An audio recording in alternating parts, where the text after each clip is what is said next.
आज सकाळी मार्केट उघडलं तेव्हा एक प्रकारची अस्वस्थता सगळ्यांच्या चेहऱ्यावर दिसत होती.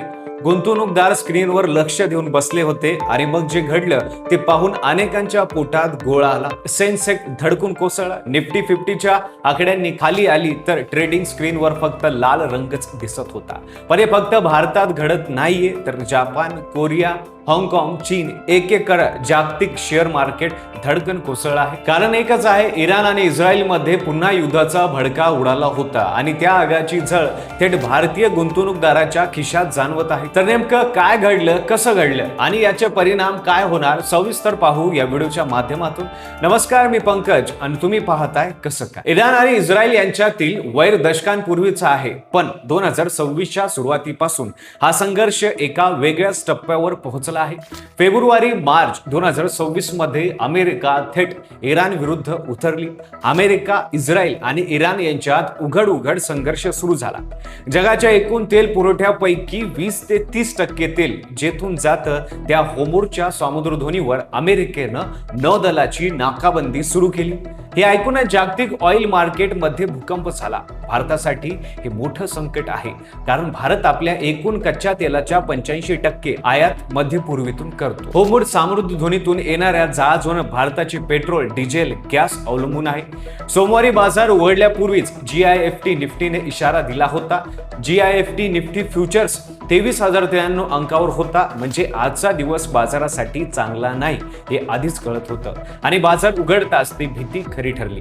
सेन्सेक्स 1821 अंकांनी कोसळून 73,421 वर आला. निफ्टी 50 मध्ये 286 अंकाची घसरण होऊन ती 23,080 पर्यंत खाली आली. आज गुंतवणूकदाराची लाखो कोटी रुपयांची संपत्ती कागदावर कमी झाली. हे फक्त भारतात घडलं नाही, तर आशिया खंडातील सगळ्याच मार्केटवर याचा परिणाम दिसत आहे. दक्षिण कोरियाच्या कॉस्पिमध्ये तब्बल 60% घसरण झाली. जपानच्या निक्केई 25 मध्ये 4.6% खाली आला. हाँगकाँगचा हँग सेंग 1.92% घसरला. चीनच्या CSI 300 निर्देशकांत 1.5% घसरला ना. अमेरिकन बाजारांनाही आधीच लाल झेंडा दाखवला होता. ब्रेंट क्रूड फ्युचर्स 3.18% वाढून $96.5 वर पोहोचला. American West Texas intermediate futures 3.86% वाढून $93.67 प्रति बॅरल गेले. मार्च महिन्यात तर ब्रेंट क्रूड एकाच आठवड्यात $80 वरून थेट $120 वर उडी मारली होती. डॉलरच्या तुलनेत रुपयाही कमजोर झाला. रुपया 34 पैशांनी घसरून 95.92 वर उघडला. याचा अर्थ आयात करतो ते सगळं आता महाग होणार.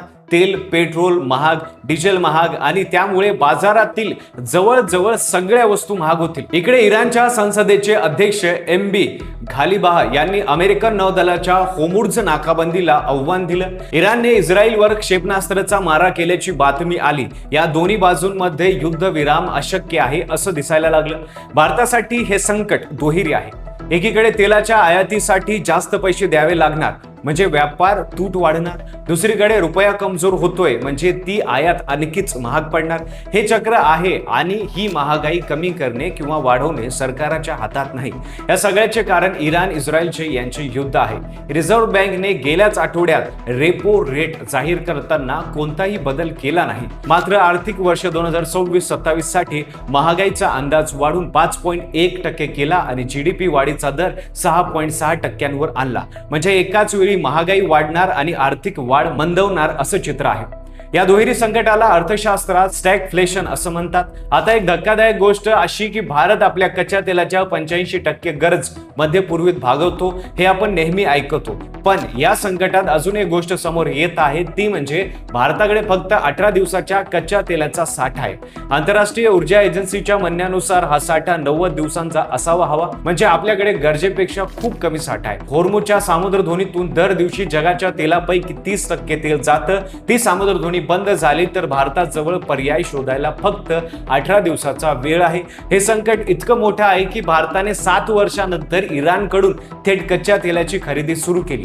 अमेरिकेने सवलत दिल्यामुळे हे शक्य झालं. पण यातून दिसतं की भारत किती कोंडीत सापडला होता. एप्रिल 2026 मध्ये अमेरिका, इस्रायल आणि इराण यांनी 2 आठवड्याच्या युद्धविरामावर सहमती दाखवली. त्यानंतर लगेच भारतीय बाजार 3.7% उसळला. सेन्सेक्स एका दिवसात 2775 176 अंकांनी वाढला. गुंतवणूकदारांनी सुटकेचा श्वास घेतला. पण हा युद्ध इराण किती काळ टिकेल हे कुणालाही माहीत नाही. इराण आणि अमेरिका यांच्यातील मूळ वाद अजून संपलेला नाही. होर्मुझची नाकाबंदी, अण्वस्त्र करार आणि गुंता सहजासहजी सुटणार नाही. भारत आता रशियाकडून तेलाची आयात वाढवण्याचा प्रयत्न करत आहे. इराणकडून आयात पुन्हा सुरू झाला आहे. अमेरिका, ऑस्ट्रेलिया आणि कॅनडाकडून पुरवठा करण्याचे प्रयत्न होत आहेत. पण या सगळ्यात एक गोष्ट स्पष्ट आहे, जागतिक कोणत्याही देशाचे युद्ध भारतातील सर्वसामान्य माणसाच्या खिशाला थेट भोग पाडू शकतो. मुंबईच्या गुंतवणूकदाराचं नशीब तेहरानमध्ये काय निर्णय होतो यावर अवलंबून असतं. दिल्लीत बसलेल्या नोकरदाराच्या पेट्रोलच्या किमती चेरसमधल्या क्षेपणास्त्रामुळे बदलतात. बाजार पडतो, बाजार उठतो. इतिहास सांगतो, भारतीय शेअर बाजार प्रत्येक संकटातून सावरायला शिकला आहे. तुम्हाला काय वाटतं, भविष्यात अशा अडचणी येऊ नये म्हणून सरकारने पेट्रोल डिझेलचा साठा वाढवायला हवा का? तुमचे उत्तर कमेंटमध्ये नक्की सांगा. व्हिडिओ आवडला असेल तर लाईक करा. चॅनलवर नवीन असाल तर चॅनल सबस्क्राईब करायला विसरू नका आणि पाहत राहा फक्त कसं काय.